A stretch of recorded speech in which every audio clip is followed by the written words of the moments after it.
You know what we want to do? We also want to take you over to Israel, where the prime minister has officially been charged now with bribery, fraud, breach of trust, and then taking a page from his very close friend, President Donald Trump's script, Benjamin Netanyahu called the charges against him an attempted coup. Then that reaction from the prime minister led the Israeli newspaper Haaretz to call Netanyahu, quote, a self-absorbed tyrant. My goodness. It can't get any worse. RT correspondent John Huddy has worked as a bureau chief in Jerusalem. He knows Israeli politics as well as anybody. Oh, my God, this sounds like as the world turns. What's going on, John? How's he going to get out of this pickle, this prime minister? Well, you said it can't get any worse. Yeah, it can. It's about to get worse. Are you kidding me? If they're facing a third election now this year in Israel, on top of these charges, you know, people that I've talked to over there, family, friends, are saying they're going to boycott. They're going to go out and take to the streets and protest instead of voting because they're so disgusted and they're so angry about what's happening and so embarrassed that, number one, their elected officials can't come together and do what's right for the country, but letting their political egos and agendas get in the way. We're talking about Bibi. We're talking about Benny Gantz, his political rival, Avigdor Lieberman. And instead, really the biggest losers in all this, Rick, are the citizens of Israel. Because right now, because of the political gridlock, things aren't getting funded. Social services aren't getting funded. So that's a whole nother story. But talking about Bibi Netanyahu, he said that he would ultimately accept today, he said this, the court's decision in the legal cases against him, posting a Facebook message to his supporters this afternoon in Israel local time saying, he said, of course, I want to make clear that this whole process will ultimately be decided in court. We'll accept the court's decisions regarding this. There is no question.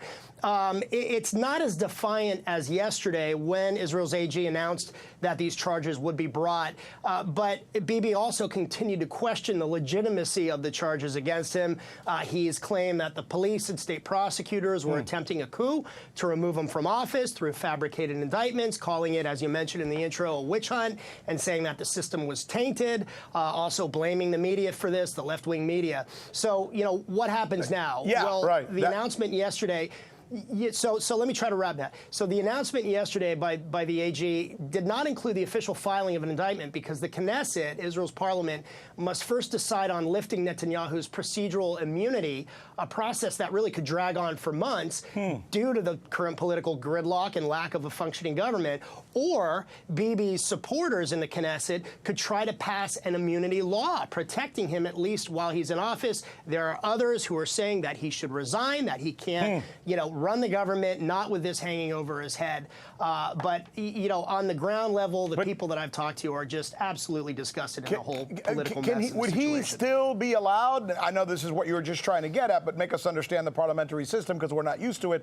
He can still forge ahead and try and form a government and be the prime minister of Israel even after indictment?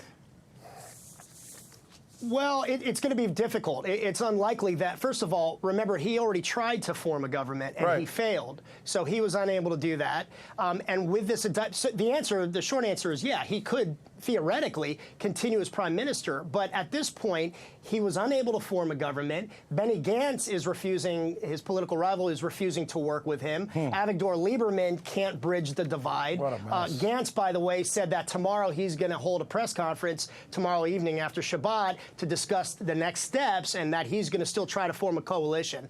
So it is an absolute mess. And, you know, people that I've talked to are furious. They're incensed that this can't get done. And it's the citizens of Israel who are the biggest losers in this, who are being affected at this point because their elected representatives can't put their egos aside. It's a sad state of affairs in the state of Israel. Yeah, it looks embarrassing, frankly. It looks embarrassing from the outside. Thank you. Hey, John, so glad that we have you to take us through this. I think you're as good as anybody when it comes to this issue.